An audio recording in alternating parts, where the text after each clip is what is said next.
कर वो 1 विकेट औसत लेता था। आगे उसने क्या बोला है, गेंदबाजी का औसत उसने क्या किया, अंतिम मैच में 26 रन देके 5 विकेट लिए, 26 रन दिए 5 विकेट लिए, तो औसत हो गया 5.2, औसत हो गया 5.2। तो ये अपना सीख गए, ये पहले का औसत है, ये इसका नया औसत है। आगे उसने बोला है कुल, जिससे कुल औसत पहले से 0.4 कम हो गया।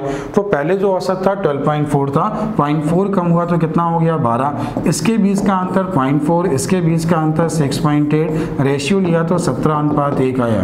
जब आपने इसका अनुपात लिया कितना है 17:1। अगर बोला जाए कि पहले के मैच और अंतिम के मैच में लिए गए विकेटों की संख्या का अनुपात बताओ, तो पहले के मैच और अंतिम का मैच बोला तो 17:1। अगर बोला अंतिम और पहले के मैच तो 1 और 17, यहाँ पे 1 का मान दिया है 5, क्यों, क्योंकि 26 रन देके 5 विकेट लिए तो पहले विकेट कितने हैं 5, तो 17 का मान कितना है 85, तो कुल कितने विकेट हुए 90। अगर ये बोला कि उसने अंतिम मैच तक कुल कितने विकेट लिए तो आंसर कितना है 90, अंतिम मैच के पहले कितने विकेट लिए तो आंसर क्या है 85। तो चाहे वो रेशियो बोले चाहे वो विकेट बोले, आपको समझ में आ गया होगा। देखिए मैंने आपको शीट में लिख के भी दिया है, उम्मीद है आप लोग इसे कर पाएंगे, उम्मीद आपको ये समझ में भी आ गया होगा। ठीक है, चलते हैं अगले क्वेश्चन की। अगला क्वेश्चन यहाँ पे सेम ऐसे ही ध्यान दीजिएगा, सेम यही क्वेश्चन है, समझिए। एक क्रिकेट खिलाड़ी का कुछ विकेटों में गेंदबाजी का औसत 24.85 है, 24.85 है। उसने अंतिम मैच में 52 रन देकर 5 विकेट लिए, जिससे उसका औसत पहले से 0.85 कम हो गया। तो सेम वही मेथड, पहले का औसत ये है, आगे उसने क्या बोला 52 रन देके 5 विकेट लिए, औसत 10.4 हुआ, कुल औसत पहले से 0.85 कम हो गया। उसने बोला है 0.85 कम हो गया, तो इससे जब 0.85 कम होगा तो 20 में 24 आएगा। 20 में कितना आएगा 24, हाँ ये गलत लिखा हुआ है, ये सही लिखा हुआ है। ये औसत था, ये नया औसत था, ये नई आपने इसका एलिगेशन लगाया इसमें, जैसे आपने इसमें एलिगेशन मेथड लगाया तो इसका देखिए रेशियो जो आ गया कितना आ गया। देखिए यहाँ थोड़ा ध्यान दीजिए, समझ दीजिए, आपने थोड़ा यहाँ गड़बड़ कर सकते हो, देखिएगा सुनिएगा। यहाँ पॉइंट के बाद 2 अंक 0 बढ़ा लीजिए, अब दशमलव हटा सकते हैं। 17 से काटा तो 80 मिला, 17 से काटा तो 5 मिला, रेशियो लिया तो 16:1, बस खत्म हो गया।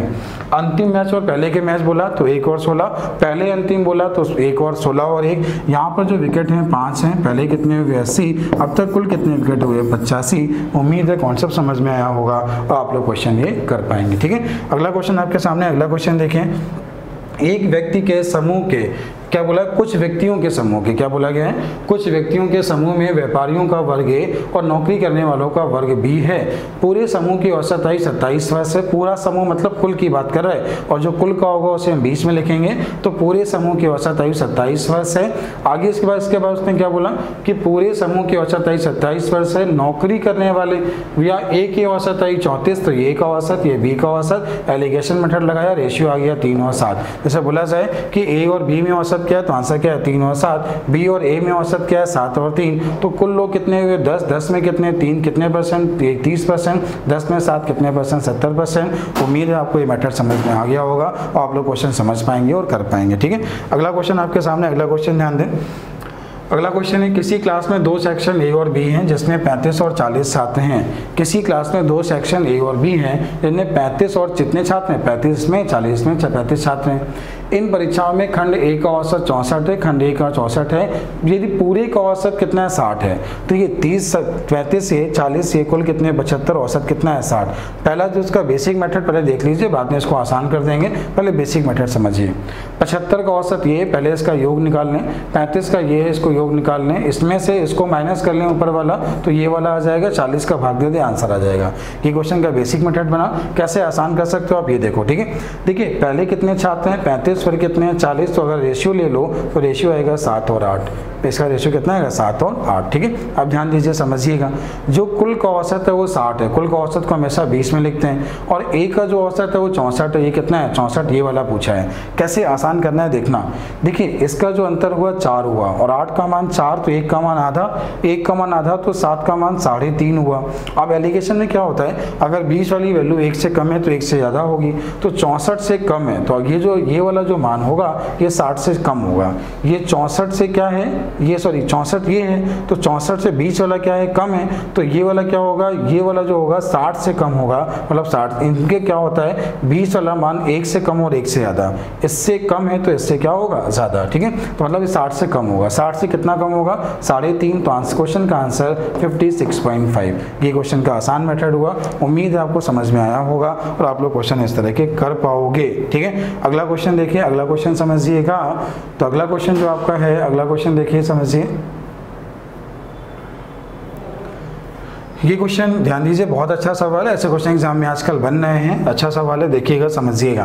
कह रहा है एक किसी भी एग्जाम में इतने लोगों ने हिस्सा लिया, इसमें पुरुष का महिलाओं का रेशियो ये है। तो ध्यान दीजिए, देखिए सवाल पढ़ लीजिए, पहले देख लीजिए। पुरुषों का प्रतिशत x दिया है और ये कुल का दिया है, महिलाओं का दिया है, कुल इतना दिया है। देखिए ये मैन, ये वुमेन, ये परसेंटेज x है, ये x + 14 है, कुल इतना है। अब दोनों का रेशियो हमें क्वेश्चन में दिया है 4:3, 4:3। अच्छा आपको मालूम है कैसे करना है, इसको हम लोग कहते हैं रिवर्स एलिगेशन। क्या मेथड का नाम क्या है? Reverse allegation. एलिगेशन का उल्टा है, तब क्या करेंगे, नीचे का योग देखिए कितना है 7, ऊपर का अंतर देखिए कितना है 14, 7 का मान 14 तो 1 का मान 2, तो 4 का मान 8, 3 का मान 6, 4 का मान 8, 3 का मान क्या हुआ 6। तो ये वाला जो मान होगा, जैसे आपने बोला है 3 का मान 6, ये वाला मान 32 से कम होगा, और 32 से कितना कम होगा 6, 32 में 6 गया तो आपको कितना मिला, ये 26, ठीक है। और ये क्या 32 से ज़्यादा होगा कितना 8, तो ये कितना मिला 40। जैसे यहाँ पे ये बोला जाए, क्वेश्चन ये बोला जाए कितने % महिलाएं पास हुई, तो आंसर क्या है 26। कितने % पुरुष पास हुए, तो आंसर क्या है 40। उम्मीद है आपको टाइप समझ में आ गया होगा। आगे आपको क्वेश्चन इस तरह के आप कर पाएंगे। अगला क्वेश्चन आपके सामने एक ऐसा ही और है, एक और देखिए समझिए क्या क्वेश्चन है, ध्यान दीजिए देखिएगा, ठीक है। सवाल ये बोला गया है कानपुर नगर की ड्राइविंग परीक्षा में कुल इतने लोगों ने हिस्सा लिया, जिसमें पुरुष और महिलाओं उम्मीदवारों की संख्या 3:5 है, जिसमें पुरुषों का प्रतिशत x है और महिलाएं कितनी x + 12 है। यदि उत्तीर्ण होने वाला कुल इतने लोग हैं, तो कुल को हमने 20 में लिखा, ये मैन पास है, ये वुमेन पास हैं। आपने क्या किया, ऊपर का अंतर कितना मिला 12, नीचे का योग किया कितना मिला 8, 8 का मान यहाँ मिला 12, तो 1 का मान मिला 1.5, तो 3 का मान 4.5 हुआ और 5 का मान 7.5 हुआ।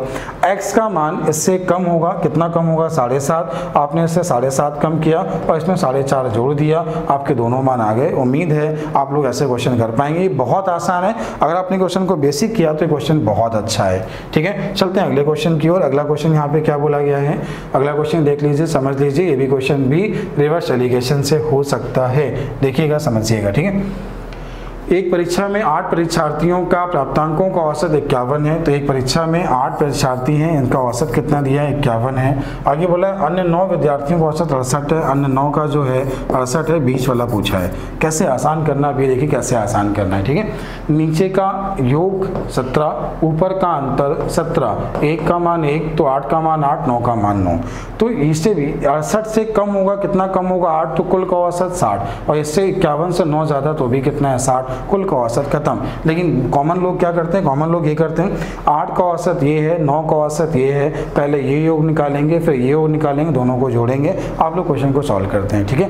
क्वेश्चन करने के मेथड बिल्कुल चेंज करिए। अगर आप अपने आप को अपडेट नहीं करते हो तो एग्जाम निकालना बड़ा मुश्किल होगा, फिर आप कहोगे भैया हमें आता था लेकिन टाइम बहुत लगा, ठीक है। आगे जो क्वेश्चन है मैं आपको अगली क्लास में सिखाऊंगा, अगली क्लास में मैं आपको ये क्वेश्चन तो सिखाऊंगा फिर इसके अलावा उसमें नए क्वेश्चन भी सिखाऊंगा, ठीक है। तो वीडियो को लाइक और शेयर जरूर कर दें। अगर आपको क्लास अच्छी लग रही हो तो, ठीक है। ऐसी क्लास आपको लगातार मिलती रहेंगी, आपका रिस्पॉन्स देखनी चाहिए। थैंक यू बच्चों।